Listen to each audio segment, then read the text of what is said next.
요한계시록 14장 9조 추수와 경고의 교차점. 요한계시록은 마지막 때를 대비하는 자에게 있어 반드시 관심을 가져야 할 말씀입니다. 단순한 종말 예언이 아니라 심판과 구원의 경계선에서 우리에게 주시는 하나님의 경고와 약속이기 때문입니다. 성경은 분명히 말씀합니다. 이 예언의 말씀을 읽는 자와 듣는 자들과 그 가운데 기록한 것을 지키는 자들이 복이 있나니 때가 가까움이라. 요한계시록을 통해 얻게 되는 세 가지 복. 1. 새 예루살렘 성에 들어갈 자격. 하나님 나라의 시민권이 이 안에 감춰져 있습니다. 2. 감춰진 휴거의 영광. 공중으로 들려 올려지는 은밀한 비밀이 계시록 안에 있습니다. 3. 일곱 교회에 약속된 상급과 보상. 각 교회에 주어진 약속은 오늘을 사는 우리에게도 유효합니다. 하지만 반대로 요한계시록에 대한 무지는 심각한 위험을 초래합니다. 바벨론의 음녀가 주는 포도주에 취하고 7년 환란 가운데 남아 가장 큰 시험을 맞이하며 결국 천국과 불모 사이에서 영원한 저수를 확신하지 못하게 됩니다. 요한계시록 14장 추수와 경고의 교차점. 요한계시록 14장은 7년 환란 중 특별히 후반기 초반을 배경으로 펼쳐지는 중요한 장입니다. 이 장은 단순한 서술이 아니라 구원의 마지막 기회와 경고의 메시지가 동시에 등장하는 상징적인 장입니다. 이 장에서는 다음과 같은 7가지 주요 사건이 나옵니다. 또한 시점별로 사건을 구분해보면 다음과 같습니다. 과거 사건 4건, 현재 시점 1건, 미래 사건 2건. 세 무리의 추수. 1. 첫째 무리 과거. 14만 4천 명이 7째 나팔에 들려 시온산에 서 있는 장면. 2. 둘째 무리 현재. 땅의 곡식이 낫으로 추수됨. 이는 짐승에게 죽임 당하는 성도들을 의미. 3. 셋째 무리 미래. 포도송이로 표현된 자들이 진노의 틀에 던져짐. 짐승의 표를 받은 자들에 대한 심판. 4번의 경고. 1. 첫째 경고 과거. 첫째 천사의 영원한 복음 전파. 2. 둘째 경고 미래. 둘째 천사는 바벨론의 멸망을 선언. 실제 성취는 계시록 18장. 3. 셋째 경고 과거. 셋째 천사는 짐승의 표를 받지 말라고 경고. 4. 넷째 경고 과거. 성령의 음성으로 순교자에게 복이 있음을 선포.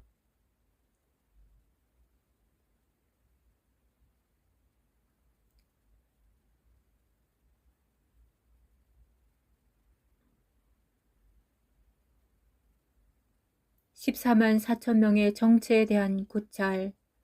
14장에 등장하는 14만 4천 명은 누구일까요? 이 문제는 해석의 관점에 따라 달라집니다. 전 천년설 입장에서도 문자적으로 받아들이며 이들은 유대인 중 하나님의 인을 받아 환란으로부터 보호된 자들로 봅니다. 상징적 해석에서는 이들을 교회의 상징 혹은 천년 왕국에 들어갈 생존자들로 해석하기도 합니다.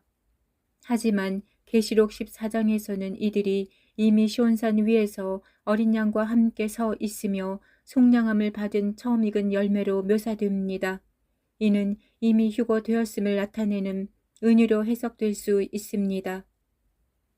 생존자들이 천년 왕국에 들어가는 대신 휴거되어야 할 이유는 무엇인가?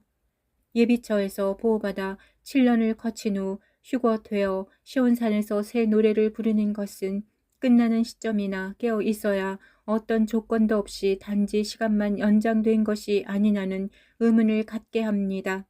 만약 14만 4천 명이 환란을 받고 환란 후 휴거 대상이라면 예비처에서 보호받을 이유는 무엇인가?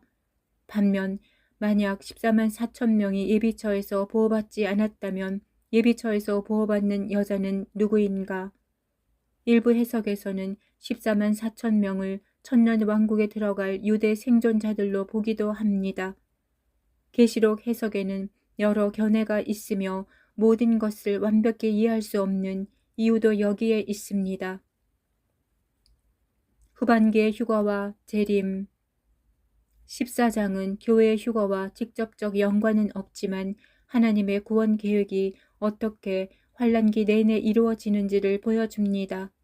계시록 11장에서 일곱째 나팔이 불려질 때 하늘에서는 큰 찬송이 울려 퍼지지만 땅에서는 어떤 일이 일어났는지 기록되지 않았습니다. 이 침묵은 휴거의 시점을 감추려는 하나님의 의도일 수도 있습니다.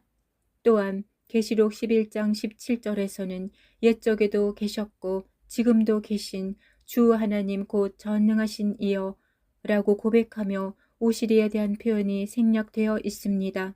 이는 이미 공중 재림이 일어난 상태임을 간접적으로 암시합니다.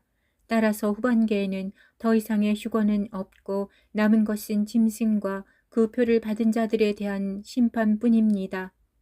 요한계시록 14장은 우리가 종말을 해석하고 대비하는 데 매우 중요한 지침을 줍니다. 하나님은 추수의 시기를 통해 각 무리를 분별하시며 경고의 메시지를 통해 누구든지 돌이킬 기회를 주십니다. 말씀을 아는 자는 깨어있고 준비된 자가 될 것입니다. 이 장을 통해 하나님께서 펼치시는 거대한 구속의 퍼즐 속에서 우리가 처한 시점을 발견할 수 있습니다.